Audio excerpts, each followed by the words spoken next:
The beginning of our narrative takes place during the post-war boom of the 1950s, which was a period distinguished by optimism and expansion, particularly noticeable in the wealthy areas of northern Los Angeles.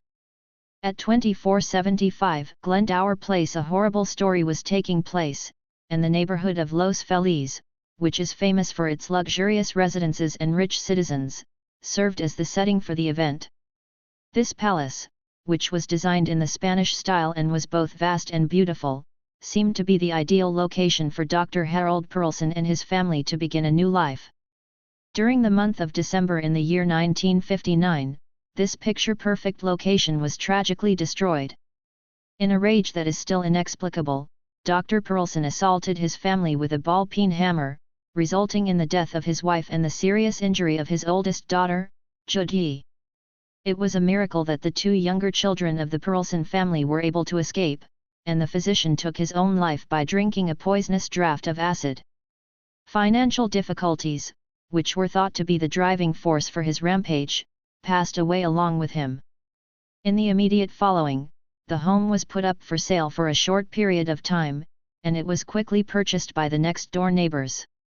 However, rather than becoming a place to live, it was converted into a storage facility, where it remained vacant and virtually unaltered, therefore preserving the haunting vestiges of that terrible night. Due to the fact that it was allowed to decay over the course of many years, the mansion became into a bizarre time capsule. The possessions of the family, which included everything from unopened Christmas presents to ordinary household things, were left in the exact same location, where they accumulated dust and fueled dark curiosity. Vandals and those who are morbidly inquisitive have been drawn to the property, which has led to additional degradation and destruction.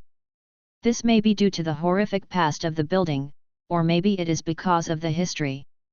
Specifically, it is a striking illustration of how a structure may become a physical incarnation of a moment in time, so encapsulating the most reprehensible aspects of human nature. It is also interesting to note that earlier this year, the home was offered for sale once again, this time for a price of $2.75 million. This transaction is a significant event because it opens the door to the potential of a new chapter for a location that has been characterized by its troubled history. Does this have the potential to be a defining moment for 2475 Glendower Place? Whether it is a haunting shell or a ghastly tourist attraction for those who are captivated by the macabre, will it be restored by a new owner or will it continue to be vacant?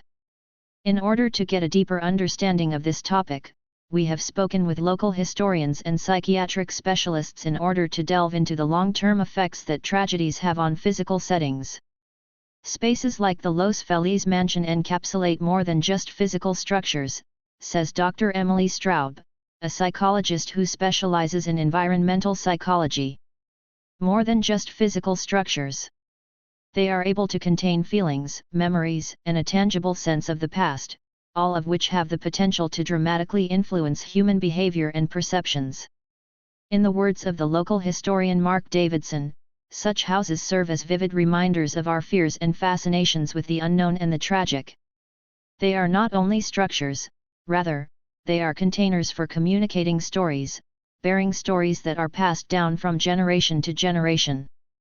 Upon further consideration of the narrative surrounding the Los Feliz murder mansion, it becomes abundantly evident that buildings are not only static constructions.